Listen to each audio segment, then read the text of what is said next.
Dale, dale, dale. De qué maravilla acá. ¿Estamos? 3, 2, 1.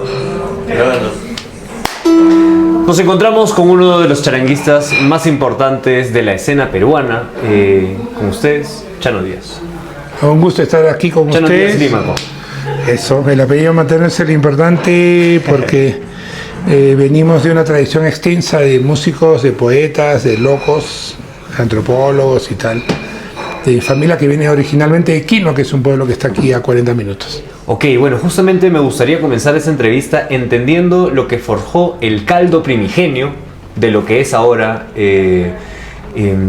usted como músico y bueno, investigador y al mismo tiempo me acaba de contar de que están haciendo música para películas y eso pues es importante, ya lleva un tiempo dentro de la industria haciendo música para películas. Bueno, sí, pero como tú dices, la masa madre o el caldo primigenio es ese concentrado es la herencia familiar. O sea, yo soy un afortunado de haber nacido en una familia donde desde mis bisabuelos son músicos. Mi madre es una de las cantoras más queridas de este pueblo. Mi abuelo fundó varios de los grupos también importantes, ¿no? de aquí. ¿Podría darme nombres, por favor, Claro, como para tener referencias históricas? Por ejemplo, Alejandro Límaco fue uno de los cofundadores de la Estudiantina Municipal de Ayacucho, de la Estudiantina Magisterial, tocó en la orquesta típica de Ayacucho y fue fundador de los Trovadores de Ayacucho, que era un grupo de música y danza. Entonces en mi casa vivían vestimentas, instrumentos, arpas, violines, quenas, acordeones. ¿Cómo era esa casa, guitarras. Chano? A los 3, 4 años, ¿qué recuerdos hay? Una casa extensa, una casa grande, como eran las casas guamanguinas, ¿no? O sea, sin mayores pretensiones también, pero casas con huerta, ¿no? Casas donde vivíamos abuelos, hijos, nietos, ¿no? Y jaranas intensas, ¿no? Este pueblo es un pueblo de artistas, se ha dicho y lo digo siempre, es un pueblo pequeño con una universidad muy grande, gente de buen hablar, tanto en español como en quechua, gente que es sensible también a la injusticia y también de grandes intelectuales, ¿no? Y también la suerte de haber tenido en la universidad a grandes profesores que eran de la intelectualidad del Perú. Ok, bueno, entonces Ayacucho es un lugar donde el contexto nos hace ver que ha habido sufrimiento, ha habido momentos en los que han sido duros. Sí. A su vez, hay mucha cultura muy, muy rica. ¿Cómo puede usted entender ese paralelo? ¿Se alimenta el uno del otro? ¿La cultura viene sola? ¿Qué ha pasado con Ayacucho? Bueno, ¿Por qué es así? El sufrimiento no es imprescindible para crear un buen arte, pero yo creo que sí, cuando las condiciones son extremas, tanto en la abundancia como en la carencia, uno aprende a distinguir y aprender que las cosas buenas de la vida a veces no cuestan nada. Okay. Y aquí la gente entendió muy bien que con un canto, un verso, un cuadro, seguramente has visto también que hay bastantes artistas plásticos. En general, mucho arte. Mucho arte, sí. Pueblos enteros dedicados al arte como Quinoa, ¿no? Creo que comprendieron que la vida está solamente hecha de retazos y un collage de felicidades, y muchos de nosotros, de los ayacuchanos, no nos vamos a vivir a veces, o cuando vamos a Lima no lo vemos como necesariamente un salto de prosperidad. Okay. A veces todo lo contrario. Yo me siento más extraño en Lima que en otras partes donde he vivido fuera del Perú 15, casi 20 años, y Lima me sigue siendo extraño, la quiero mucho, pero también me es incomprensible a veces, ¿no? Ok, ¿cuál es la distinción entre un ayacuchano y un limeño? ¿Podría ir sirviendo, señor? A usted ya está con vaso. ¿Podría proponer? No, bueno, en realidad en cada pueblo las idiosincrasias son distintas, ¿no? O sea, definitivamente, ¿no?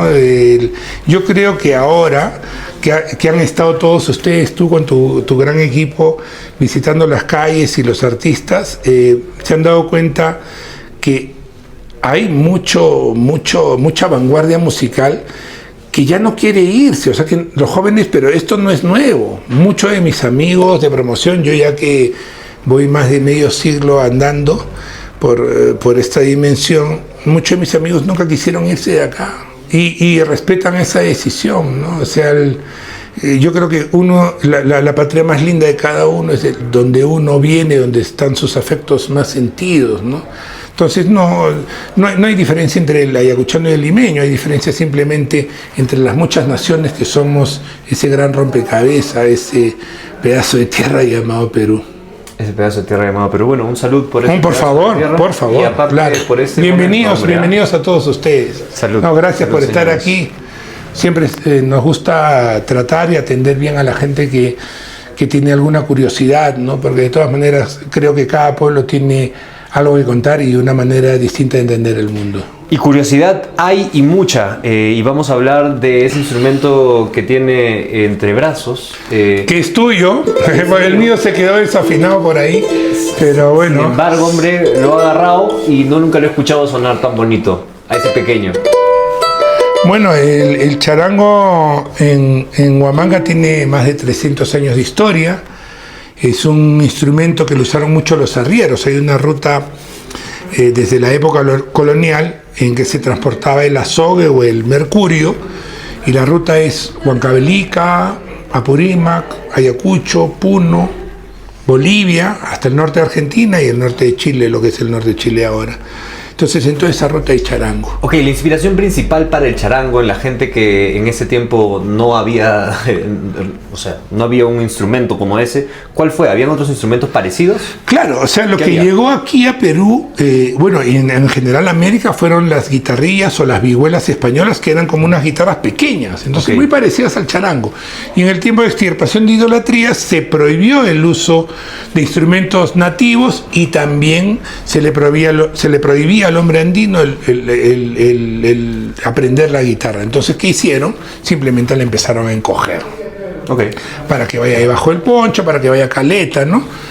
Entonces, básicamente esa es la historia, ¿no? Esa es la historia que además está fundamentada, no está registrada, y es un instrumento que acompaña al hombre andino, que es un hombre musical, ¿no? El hombre andino es un hombre totalmente musical, porque además está conectado espiritualmente a la Madre Tierra, a la Pachamama, y al final, cuando vino la religión cristiana o católica, simplemente en el proceso de sincretismo, para no ser expulsados sus propios dioses o sus propios afectos, les cambió de nombre, ¿no? Por eso también se dice que el Señor de los Milagros es Pachacámac, el Señor de los Temblores, ¿no? Así es, efectivamente. Cosas como esas. El sincretismo, cómo ya hemos llegado a estos tiempos, hombre, y bueno, de repente hay no sé, no voy a decirle despertar, pero un entendimiento más allá del cristianismo, y es ahorita de repente una moda, ojalá que no se tome solamente como esto, el regresar a las raíces, ¿no? El que cada nación envuelva a encontrar de dónde viene y qué ha hecho que sean lo que sean, ¿no? Bueno, nosotros tenemos una historia vasta, ¿no? Y además que sigue siendo cultura viva. Es cultura viva, Claro, efectivamente. sigue en evolución.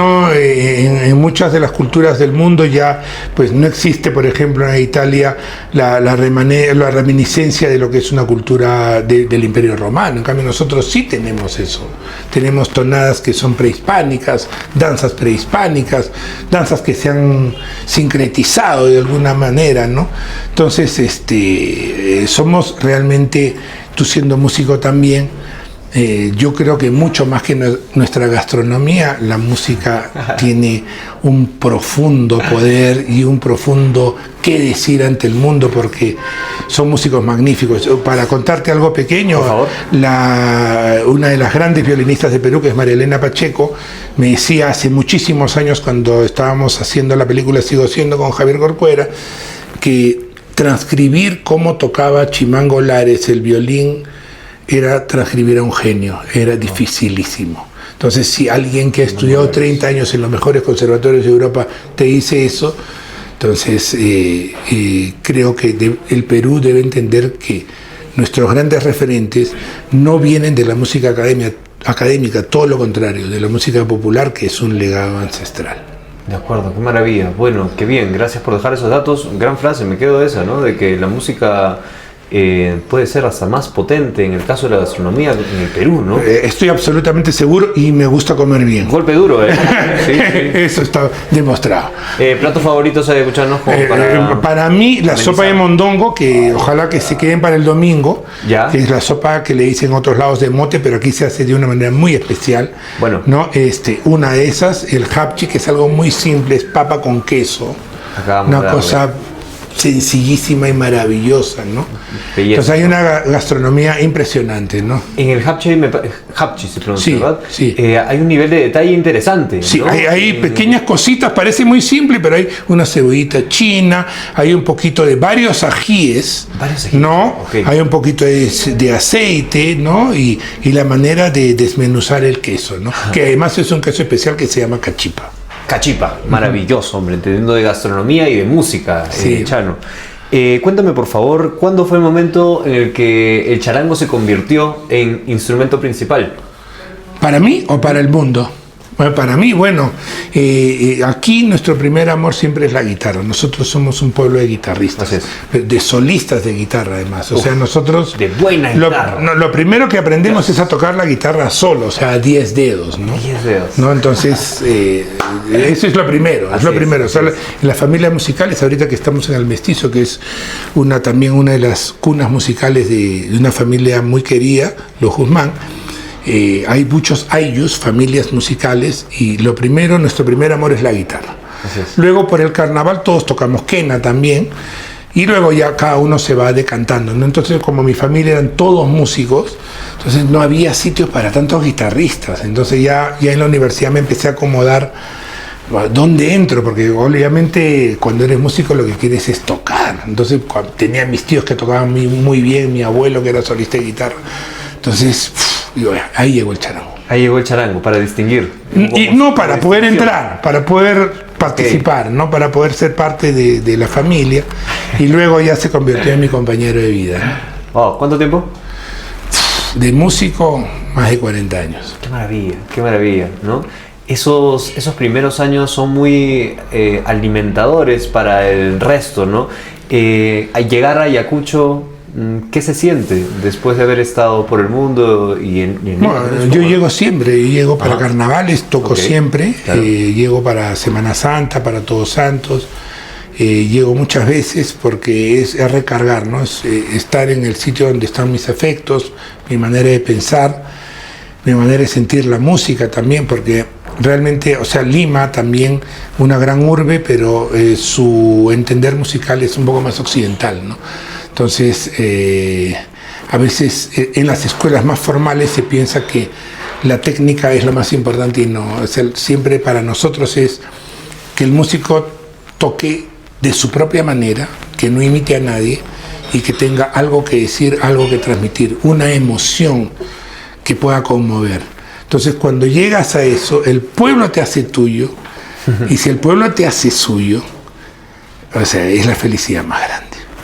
Eso es impagable. O sea, eso, como le dije a mi esposa, ya después de haber hecho otras cosas también, bueno, relacionadas a la música, le dije, mira, o sea, soy músico de mi pueblo, o sea, es lo que voy a hacer hasta el final. Difícil ser profeta en su propia tierra, ¿no? Sí, no, o sea, aquí en Ayacucho gozo del afecto de mi pueblo. No soy profeta en mi tierra, pero, o sea, el sobrevivir económicamente siempre va a ser difícil, pero nadie dijo que iba a ser fácil tampoco, ¿no? Entonces, por ejemplo, en el tiempo que no ha habido mucha descentralización, antes de las redes sociales, nosotros teníamos que escuchar a Raúl García Zárate para aprender a través de transcripciones que se hacían en Lima. Entonces los que transcribían en Lima, Raúl García Zárate, mandaban a la escuela de música acá algo que nadie aquí podía comprender porque no tenía ningún gusto para... Entonces dijimos, esto no puede ser, o sea... No podemos aprender música ayacuchana de las transcripciones que hacen en Lima, o sea, eso es un despropósito, un sinsentido. Claro, Claro, no está mal que lo hagan, porque la transcripción no te hace tocar mejor, ¿no? La partitura no te hace tocar mejor, la partitura te hace conocer una melodía o una técnica o una armonía o tal. Pero lo que viene de tradición y habiendo un gran desarrollo de la guitarra acá, creo que primero tiene que salir de casa. ¿Cómo no? Hablemos de afinaciones de charango. Me gustaría entrar un poco a ese detalle. Sí. Bueno, he estado escuchando que hay muchos tipos de afinaciones. Yo, la verdad, solo con esa, con la que está afinada ese charango. Es que en realidad, aquí en Huamanga... Expliquemos, por favor. Claro, aquí en Huamanga solo hablamos de esta afinación porque esta afinación, que se llama Santo Domingo, estaba afinada en las campanas de la iglesia de Santo Domingo, esta es. Mira mi do sol. No necesariamente arrancaba en el mi, pero era Santo Domingo. Entonces venían los charanguistas para poder tocar entre ellos, porque el charango también era un instrumento solista. Pero para poder tocar todos juntos tenían que estar afinados. Entonces era ping. Entonces todos afinaban. Entonces esta es la afinación de este pueblo. Ok, Santo Domingo. Santo Domingo. Entonces ayer en la escuela, en el Museo del Charango me decía... Alejandro Camasca, que visitó al maestro Ernesto Cabur de Bolivia, le decía, esta afinación es la afinación de mi pueblo. Hay otras, pero esta es la que nos representa aquí. Ok.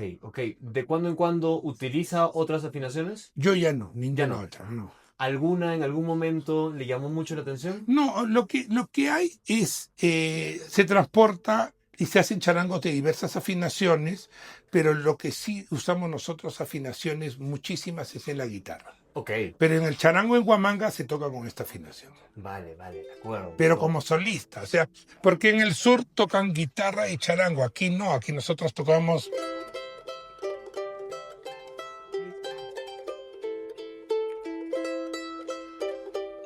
Ay.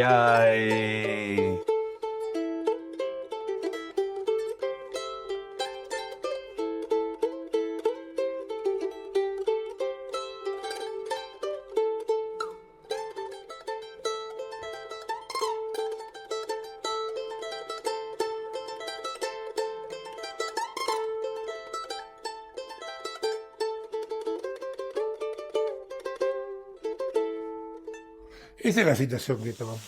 Ay, hombre, qué maravilla. Bueno, hay algunos charanguistas que nos van a estar viendo y me gustaría saber cuáles son buenos referentes, aparte de escuchar a Chano. No. ¿Cuáles otros referentes hay? Bueno, definitivamente Jaime Guarda. Jaime Guarda, pero es un estilo del sur de Ayacucho. Ok. Pero él es el que llevó e hizo que ese charango suene en todo el Perú con su cosmovisión, tocado con todo el amor y el cariño e impecablemente. A él también le decían que tocaba en una sola nota, pero si tocas en una nota y la tocas bien, pues se acabó, o sea, ¿por qué voy a tocar en otra nota? O sea, si eso era lo que él hacía, ¿no? Entonces, creo que es el más grande referente del charango. Y actualmente, por ejemplo, tenemos grandes arreglistas como José Mesa, que produjo los discos de Antología, de Amaranta, de Gaitán Castro, Pedro Arriola del grupo Jaguar, Julio Humala, que introdujo el charango en la música ayacuchana del sur con el dúo Arguedas, ¿no? José Guardia, hijo de Jaime Guardia, que tiene toda la tradición de su padre. O sea, yo creo que esos son los grandes referentes en este momento del charango. Maravilloso.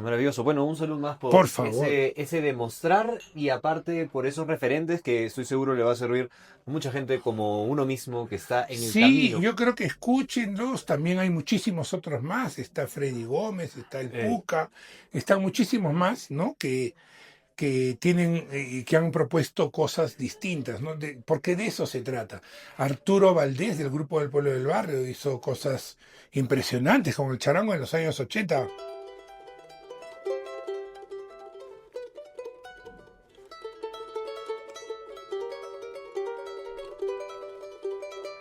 Cosas como esas, ¿no? Entonces, sí, hemos tenido grandes charangos y grandes charanguistas, pero lo que sí nos ha faltado una política cultural un poco más agresiva como la que ha tenido Bolivia o Argentina o Chile. Ok, claro. Hemos ido a tocar a festivales en Bolivia y, por ejemplo, ellos han nacionalizado y hecho de enseñanza obligatoria el charango. En Argentina existen escuelas de charanguistas en Buenos Aires, en Córdoba, en Jujuy, que reúnen 200, 300 charanguistas en cada ciudad. Entonces, no tenemos eso en Perú. Vendrá y estamos para promover. Así Claro, que claro, el nunca futuro es tarde, grita. nunca es Nunca es tarde, tarde, nunca es tarde. efectivamente. Hay que ir dejando un mensaje, hay que ir dejando alguna inquietud. Así es. Me contactó la Universidad de José María Arguedas, que ahora es universidad, porque había pocos inscritos en la carrera de charango. Entonces Oh, tenemos que hacer algo todos porque por ley esa carrera, si pasan unos años no. y nadie se inscribe, pues la Sí. eliminan. Ay, ay. Ok, Entonces, bueno. los que puedan inscribirse va a Vale, ser para salvar el charango, para salvar entonces. el charango. El charango peruano, Bueno, que tiene el también charango peruano, tanta efectivamente. acepción propia, ¿no? Tanto... ¿Cuál es el trabajo académico de investigación que han estado haciendo últimamente? Eso me gustaría saber. Bueno, aquí en Ayacucho, a raíz de la película que hicimos con Javier Corcuera, Sigo Siendo, lo que queremos es rescatar un poco el trabajo de los grandes maestros, ¿no? En la pandemia se vio que muchos de estos estímulos económicos que muy bien propone ¿El Ministerio de Cultura? el Ministerio de Cultura, pero los ganaban quienes hacían mejor los formularios y no quienes realmente lo merecían, ¿no? Imagínate, o sea, yo creo que debe haber un trabajo de mapeo mejor, ¿no? Claro, claro, claro. Hay maestros que son invencibles, o sea que no puede ser que alguien que trabaja en el Ministerio de Cultura no sepa el legado de tal o cual persona. Entonces, hay personas maestros a los que no les puedes obligar a llenar un formato digital, sobre todo lo que pasó en pandemia, que fue una locura. ¿Cómo le vas a obligar a un señor de 80 años, con 60 años de trayectoria, a llenar un formato para que reciba 7.500 soles? Ok, ¿de quién Entonces, eso estamos hablando, pasó. hombre? Disculpa. ¿Mm? ¿De quién estamos De hablando? un montón de Son maestros. varios, ok. Claro, son El varios. Ministerio de Cultura, ¿a quién debería conocer? Eso quiero Por saber. lo menos, bueno, mira, si yo te digo para la película Sigo Siendo, yo mapeé a 250 artistas, Pa. por lo menos el ministerio debería conocer a 1.000, o sea, porque siempre dicen, no hay plata, no hay dinero, pero sí hay dinero para sus sueldos, ¿sabes qué pasa? ¿Eh? Eso no está bien, ¿eh? ¿No? Ok, ok, de acuerdo. Bueno, este trabajo entonces tiene como, ¿cuál es el fin? Rescatar el legado de los viejos maestros, ¿no? Eso es. Y sobre todo, aquí en Ayacucho sí existe, y ha existido siempre, la ayuda de el mecenazgo cultural. Ajá, claro. Aquí la gente ayuda a sus artistas, Eso pero es, a esos claro. artistas elegidos por el pueblo, a los que ya son invencibles, indiscutibles. La gente ayuda. O Ok. sea, no esperamos nada de los gobiernos, pero debería ser, o sea, si va a existir un Ministerio de Cultura, debería ser obligatorio que ellos apoyen por lo menos a los más antiguos. ¿Cómo no, no? Claro, porque, y otra cosa es que este arte, como cualquier otro trabajo, necesita dedicación a tiempo completo. Porque si tú eres profesor de música y tocas los fines de semana, ¿qué es lo que eres? Eres un profesor, no eres un músico, por más que toques muy bien. Porque aquí no se trata de tocar bien, se trata de transmitir un mundo interno. Y eso no lo vas a hacer tocando un fin de semana, ¿no? Te Wow. emocionas por tres palmas y al final vuelves a tu trabajo de 8 horas, eres administrador, eres educador, eres qué sé yo, lo que Claro, fuera que pero esa hagas. dedicación es ahí donde está realmente la artesanía, ¿no? Es ahí donde Como está la tiene que maestría. ser, como tiene que ser. La solvencia musical no se alcanza solo por factores técnicos o académicos. Es todo, es un compenetrarte absolutamente con el instrumento. Y eso no se hace cada fin de semana. Efectivamente, hombre. Quiero saber cómo es un día creativo para Chano.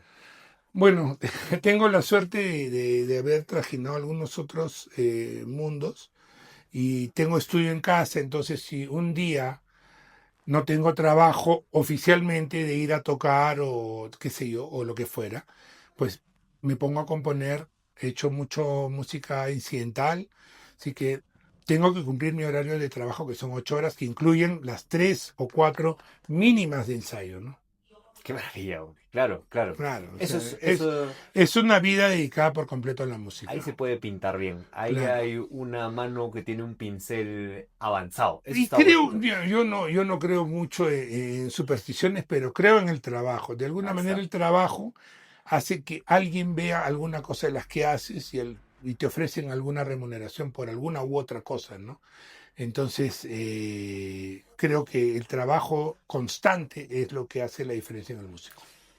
¡Guau! Palabras duras importantes. No dura, ¿cómo así? Sí, yo creo que sí. En este Perú en el que vivimos, Ah, donde todavía la profesionalización y el negocio están aún, digamos, en pañales, siendo un poco mezquinos, no es un caso que suceda muy a menudo, ¿no?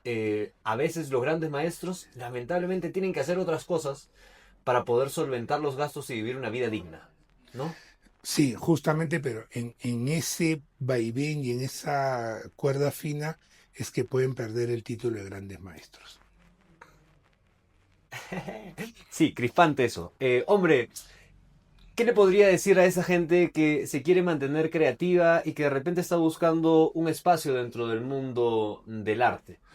Trabajar duro, yo solamente creo en el trabajo duro, o sea, pienso, y justamente lo hablaba con Manuel, en el caso mío de mis hijos, una hija con oído absoluto que es abogada, un hijo que no tenía ningún ¿no? Aparente afición a la música, que terminó siendo un gran productor musical en Inglaterra y en la India, y una hija de 15 años que quiere ser músico y está que sí, que no, pero a la cual le digo, lo único que queda en nuestro querido Perú es tratar de ser lo mejor que puedas ser, la mejor versión musical que puedas y un ensayo constante. No hay otra. Hombre, realmente palabras conmovedoras No, para es alguien que, es que que te lo quiere, digo que porque persigue ese camino. es que es un mundo y Me es un... siento identificado y con muchas ganas de que ese sea el camino para uno que quiere cada vez ser mejor dentro de su artesanía. Dentro de Sí, su es arte. que yo creo que cada uno tiene algo que decir, cada ser humano, aquí no hay seres especiales, aquí hay trabajo, hay cada uno vivido, algunos hemos vivido con suerte una tradición, venimos de un pueblo de artistas, otros no, pero también tienen algo que decir. Entonces, ese algo que decir tiene que estar plasmado en el instrumento. Y eso no se va a lograr dedicándote a otras profesiones. O sea, si quieres ser administrador, si quieres ser profesor de música, pues bien, eres profesor de música, no eres músico. Ser músico es un salto al vacío, es un salto jodido, es un salto casi suicida, pero algo encuentras en el camino, aparte de la felicidad que te da tocar y vivir de la música, alguna cosa se encuentra. O sea, no llega a ser un salto al vacío, porque la felicidad no te la puede vender nadie. Se acabó la mierda. Ah, salud. No hay más, no hay más. No hay más. Ahí No nos hay más. quedamos, hombre. Por Muchísimas lo que gracias digas. por este No, tiempo. Ha sido gracias a realmente todos un placer. ustedes. No, gracias. Ojalá Gracias por, podamos ir compartiendo música, y hombre. gracias Tantas por venir, enseñanzas gracias por increíbles. venir a mi pueblo. Un placer. Bienvenidos. Salud. Nos vemos ahí. Salud, señor. Hombre.